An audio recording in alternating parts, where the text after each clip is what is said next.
এবং সকল প্রকার নির্যাতনের বিচারের দাবিতে আজকের এই ঐতিহাসিক দিবসে 11 দলীয় ঐক্য কর্তৃক আয়োজিত বিশাল এই সমাবেশের সম্মানিত সভাপতি, মঞ্চে বসা জাতীয় সংসদের বিরোধী দলীয় চিফ হুইপ, জাতীয় নাগরিক পার্টির আহ্বায়ক সহ 11 দলের শীর্ষ নেতৃবৃন্দ, প্রিয় দেশবাসী ভাই এবং বোনেরা, সাংবাদিক বন্ধুগণ, অত্যন্ত দুঃখ ভারাক্রান্ত হৃদয় নিয়ে আজ আমরা আপনাদের সামনে দাঁড়িয়েছি। দীর্ঘ 17.5 বছরের ফ্যাসিবাদী শাসনের জাতাকলে পিষ্ট এই জাতিকে আল্লাহ তাআলা আমাদের ছাত্র, শ্রমিক, যুব জনতার আন্দোলনের মধ্য দিয়ে মাত্র 2টি বছর আগে আমাদেরকে মুক্তি দিয়েছিলেন। সেই সময়ে যে দলটি আমাদের মতোই মজলুম ছিল, নির্যাতিত ছিল, আজকে তারা ক্ষমতায় আছে। তারা তখন প্রত্যেকটি হত্যাকাণ্ডের বিচার দাবি করেছিল। নির্বাচনের সময় তারা বলেছিলেন তারা নির্বাচিত হলে ফ্যাসিবাদের হাতে যতগুলা খুন হয়েছে, গুম হয়েছে, নির্যাতন হয়েছে, সবগুলার বিচার তারা করবে। ক্ষমতায় বসার পর এখন তাদের সুর পাল্টে গেছে। বিচার তো তারা করছেই না, বরঞ্চ আপনারা শুনেছেন 4 মাসে 600 জনের অধিক মানুষ নির্মমভাবে বাংলার মাটিতে খুন হয়েছে। আরো দুঃখজনক, এই দলটি নিজেদের হাতে নিজেদের কর্মীদেরকেই খুন করেছে। যাদের নিজেদের কর্মীদের সম্পর্কে নিজেদেরই কোনো দায় এবং দরদ থাকে না, 20 কোটি মানুষের জন্য তাদের কি দায় এবং দরদ থাকবে? আমরা কোনো লক্ষণ দেখতে পাচ্ছি না। লজ্জার বিষয়, ফ্যাসিবাদ থেকে মুক্ত হওয়ার কথা বলে ঠিক ফ্যাসিবাদের রাজপথ ধরেই তারা এখন হাঁটা শুরু করেছেন। বাংলাদেশ ব্যাংকের গভর্নর, বিভিন্ন ব্যাংকে অযাচিত হস্তক্ষেপ, বিশ্ববিদ্যালয় কলেজগুলা দলীয় অনুগত লোকদেরকে দিয়ে দখল করা, জেলায় জেলায় প্রশাসক বসিয়ে দেওয়া, এমনকি খেলার মাঠটা পর্যন্ত তারা দলমুক্ত রাখতে পারলেন না। এইভাবে তারা আবার কার্যত একদলীয় ফ্যাসিবাদী শাসনের দিকেই আগাচ্ছেন। বন্ধুরা, বাংলাদেশ কিন্তু বারবার বিপ্লবের সাক্ষী। আমরা পরিষ্কার বলে দিচ্ছি, হয় আপনারা বিচার নিশ্চিত করুন, না হয় আপনারা যাওয়ার রাস্তা খুঁজে বের করুন। আপনারা যে পথে হাঁটছেন, সংসদে আমরা প্রত্যেকটি বিষয় সেখানে আমরা প্রতিবাদ করছি। 2/3 কিভাবে পেয়েছেন আপনারাই ভালো জানেন, আরে দেশ ও জনগণও জানে, এবং এই ব্যাপারে কিছু রাজ সাক্ষী ইতিমধ্যে পাওয়া গেছে। আপনাদের দলের ভিতর থেকে পাওয়া গেছে, বিগত সরকারের মধ্য থেকেও পাওয়া গেছে।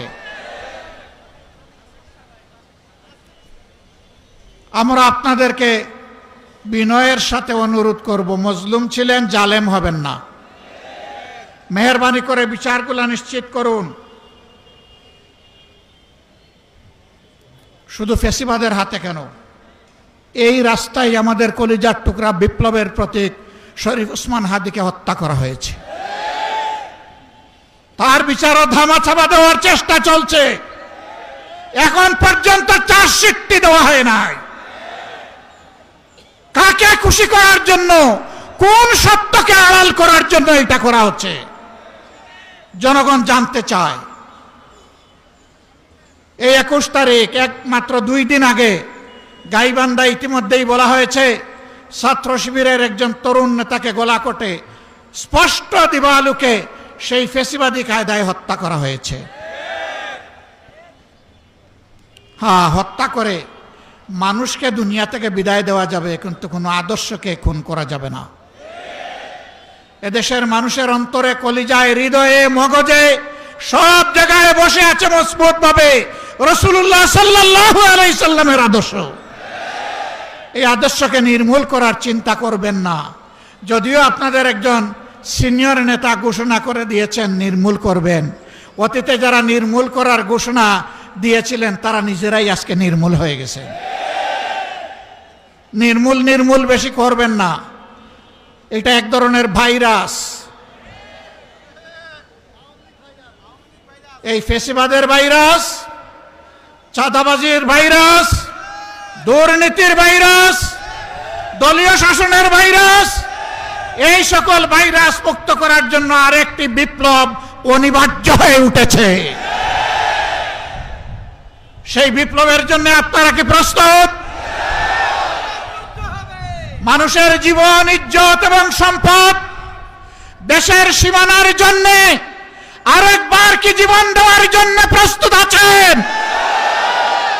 বন্ধুরা, এই বয়সে আমি এবং আমরা পিছিয়ে থাকবো না, সম্মুখ সারিতে থাকবো,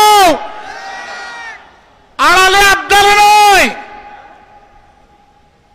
তবুও বাংলাদেশের দিকে কাউকে লাল চোখ দিয়ে তাকাতে দেব না ইনশাআল্লাহ। কোন কালো হাত বাড়ালে সেই হাত গুড়িয়ে দেওয়া হবে। 20 কোটি মানুষের 40 কোটি হাত এই দেশকে পাহারা দেবে ইনশাআল্লাহ। কারো বাবার সাধ্য নাই এ দেশের স্বাধীনতা এবং সার্বভৌমত্ব নিয়ে টানাটানি করার। মহান আল্লাহর উপর ভরসা করে আপনাদেরকে আগামীর সেই বিপ্লবের দাওয়াত আজকে দিয়ে রাখলাম। সংসদে যতদিন পর্যন্ত কথা বলার পরিবেশ থাকবে, জাতির স্বার্থে যতদিন পর্যন্ত থাকার দরকার হবে, তার বাইরে আমরা 1 সেকেন্ডও থাকব না।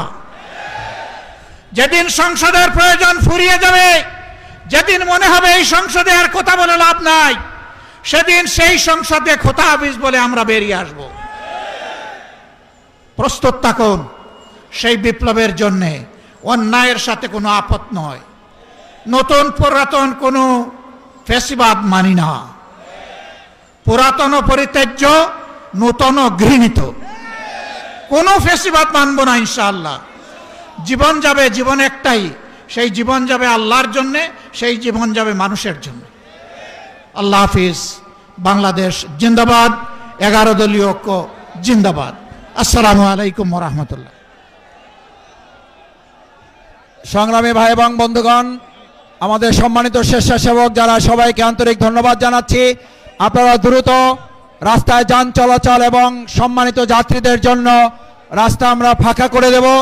ট্রাফিক সিগন্যালে যারা দায়িত্ব পালন করেছেন, সম্মানিত ট্রাফিক সদস্যবৃন্দ, আইন শৃঙ্খলায় নিয়োজিত সদস্যবৃন্দ,